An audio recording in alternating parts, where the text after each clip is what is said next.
What's going on, guys? Carter, you guys here. My name is AJ, and today we are with the 2024 Acura Integra Type S. This is going to be the full review from an NSX owner.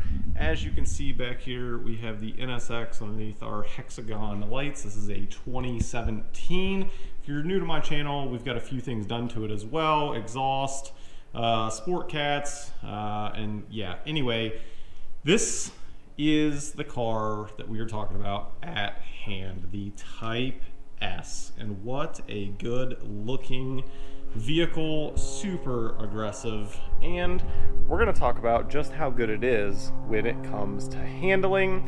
Next video is going to be 5 things to love, 5 things to improve. Every single vehicle gets that treatment. Again, full review, going to start with the exterior, talk about some of the stats, figures, things I think you guys would like to know. Go to the interior, and then we're going to take it on a drive. So, without further ado, let's roll.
Starting with some of the stats and figures on this Type S, it has a 2-liter inline turbo 4-cylinder. It is going to be pushing 320 horsepower, 310 pound-feet of torque. Transmission is a 6-speed manual. Curb weight is coming in at 3,219 pounds. Going to be pushing this Type S on 0 to 60 in about 5.2 seconds. While the 0 to 60, for some of you, may not seem all that impressive, this car has way more to brag about than its 0 to 60. Over here on the driver's side, you're going to notice the fuel door, and it is going to be getting 21 city, 28 highway, and 24 average. Fuel tank size is coming in at 12.4 gallons. Now, vehicle dimensions, overall length, you're at about 15.5 feet, and width, you're right around 6 feet. And if we get behind it here so you guys can see just a little bit better, it's definitely girthy. Like, check out those humps right there. I mean, that looks really good. Now, pricing starts around $51,800 for the Type S, and today's tester is $55,971, and that is including the destination charge. Let's take a quick look on the exterior. Of course, you have LED headlamps, and they are super bright, and then runners as well. And then you do have some functional cooling. It's all open, radiator straight in there. And again, same thing, you can all go straight through, so it's all functional. You have a hood vent up top, which you can see. And then coming around, you've got the Type S badging, and then obviously Integra. And you can even see Acura right there in the headlamp, which, nice little details in my opinion, is where this vehicle shines. And of course, we'll talk about it in the driving segment, but obviously the handling is quite impressive. This vehicle does have some bronze wheels, and they look really good, actually. I'm actually not a bronze guy. Like, usually I hate them, being 100% honest. This car actually makes them like work, in my opinion. I think it looks really good. You have Brembo brakes on the Type S, of course. And the tire size on the front is a 265/30/19. Coming on around, we do have keyless entry. It is on the front doors only, not on the rear. And then checking out the rear tires, you're at a 265/30/19. So by doing the math, obviously same tire size all the way around. This vehicle does have the optional carbon fiber little duckbill, spoiler, whatever you want to call it.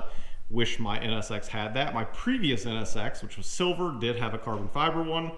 That is missing on mine, so I definitely need to get something like that on my vehicle. Now, to pop the rear hatch, you're just going to simply press right underneath there, pull it up, and back here you have a good amount of cargo space. I'll put the cubic feet here on the screen for you, and of course the seats do fold down. Coming down a little lower, you're going to see the tri-tip exhaust, and they are really big. Obviously, you can see the hole on the middle one is the biggest, and my hand, literally, it's like the size of my hand with how big that is. Pretty nice. And then over here, you can see the diffuser, obviously on both sides. It is symmetrical, which in my opinion is good. I love symmetrical. And I don't know if you can see, the door handles are lit, so at night you can see where you're grabbing. Before we jump into the rear, you're gonna talk on materials here real quick. So where your elbow would touch, all this red is all leather, nice soft touch. And then up here is pretty hard. Same thing, different texture as you can see, but it is still all hard. But all the points that matter are soft, which is really good. Now, just taking a quick look at the rear for you here. You can see the cup holders are flush. And there are no rear AC vents, which is a little strange in my opinion. If you're new to my channel, I am 5'9". We are going to step in back here, see if this is easy or not. Got to duck just a little bit, not too shabby. And now that we're back here, we have a ton of legroom, like legroom for days. I mean, probably, I would say it's like 6 inches, somewhere in there. Now my head is basically touching right here. I don't know if you can see, it's basically touching. I can fit my hand in between basically, but I can feel it touching my hair. So I would probably slouch just a little bit to have a little bit more legroom, or headroom, and sacrifice legroom. And then even still, I probably have a good 4.5 inches somewhere in there. So it is pretty comfy back here. And since this is not a seat, you wouldn't have an issue with shoulder room really at all. Time to test the front. Let's get down in here. And as you can see, much faster because it's much easier. It's just the arch of the pillar, right? On the back seat, it's kind of already on its downslope. Here, it's still on the upslope. A lot more room to get in, so no problem, I think, whether and it's not too low to the ground either. Like, you know, the NSX, if you're older, if you have back problems, you're probably going to struggle getting in and out of the NSX. In this, as expected, it is much easier. The one thing that this has that the NSX does not is a manual gearbox, 6-speed transmission. And you can see it's like an Alcantara here. It's got Type S, you've got your different drive modes, electronic parking brake, and then up here you do have a wireless charger. I will say if you have a bigger phone, like I have the Ultra, it doesn't fit. Unfortunately, it literally sits clear up here. It's not like long enough. It's definitely wide enough. You have a USB-C, USB-A, and then of course just your standard cigarette charger type of gig. Now, let's give this thing a start here.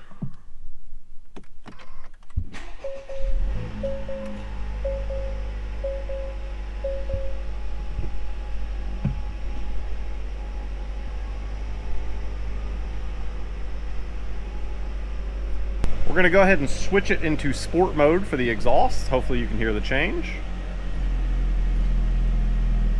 That is Sport Plus. Put on the e-brake here, and then we'll give it just a few little revs. It's got a little rasp. It's nothing crazy. I'm sure if you did an aftermarket exhaust, this thing would be... Checking out the touchscreen, if you are used to the new Honda Civic or any of these Integras, really any of the lineup, it's pretty standard now. And I'll just click some different things. You can see the responsiveness. It's easy to use, very laid out nicely, I should say, if I can talk correctly. And then of course, as you already saw, all LED instrument cluster. That is super nice and crystal clear. The only thing that's slightly strange is the fuel obviously is not part of the screen, and then over here for your temp is also not part of the screen. Looking at the steering wheel, it is nice. I like this texture. You've got the stitching in here, contrast in red. Type S. It definitely feels more special, which is very nice to have. Obviously, all your controls are right here in the front. Coming down, you've got 2 cup holders, which I'm not gonna lie, as you can see, I have a tall water bottle. You have to kind of go over it to shift. I mean, it's one of those things with manual transmission. It happens. And then down here, it's pretty deep, but obviously it's pretty small, as you can see there, for the center console. Up above, you do have a sunglasses holder. I can flip that down, get some sunglasses in there. I think without further ado, I think it's time that we get this Integra Type S out on the road, because after all, that's where this shines, right? Let's roll.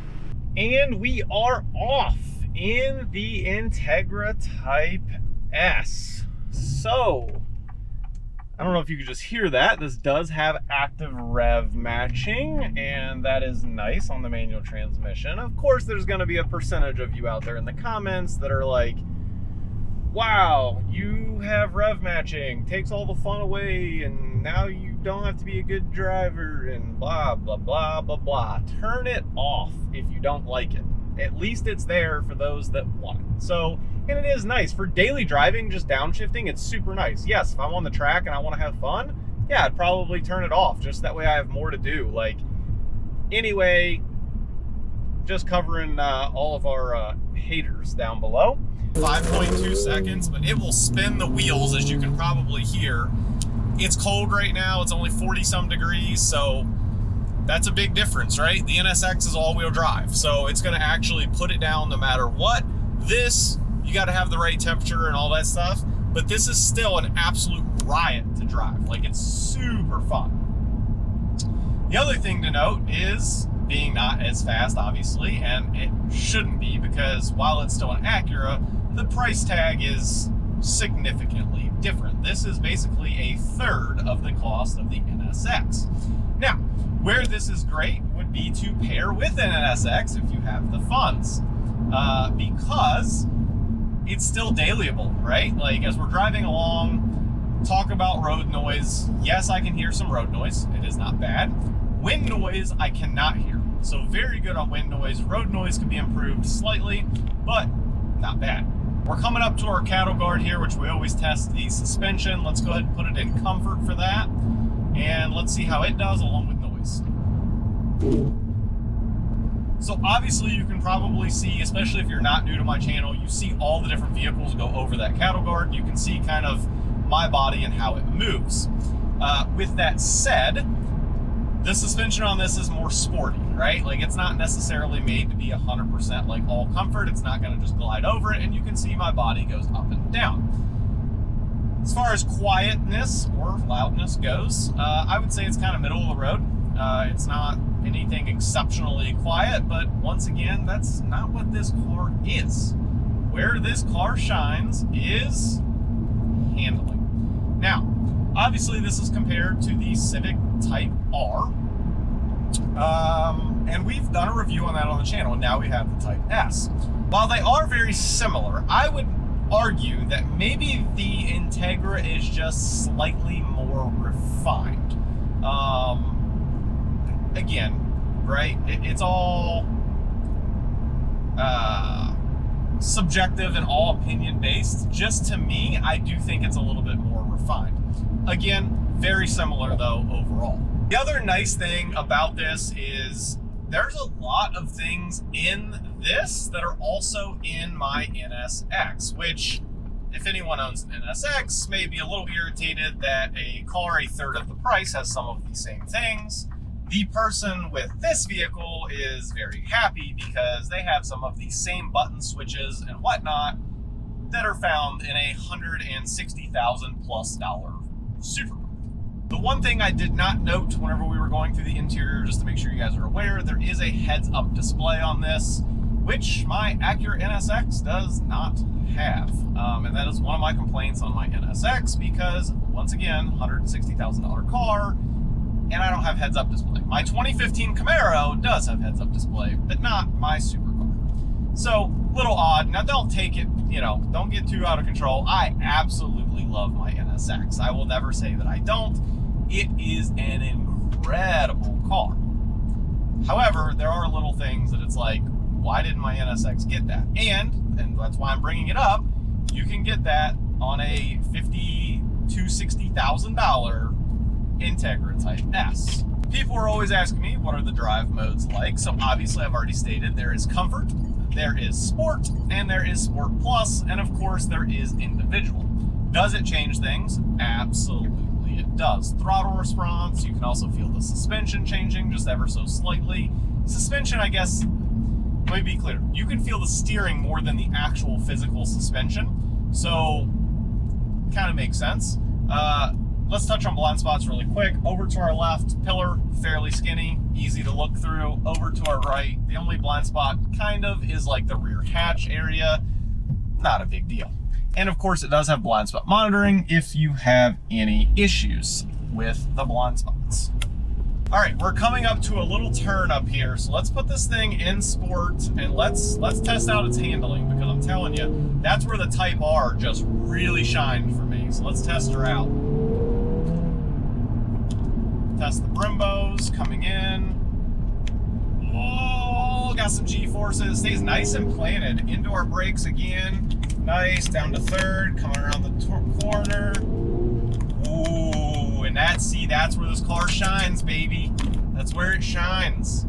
The amount of G-forces that you can get from a front-wheel drive is insane.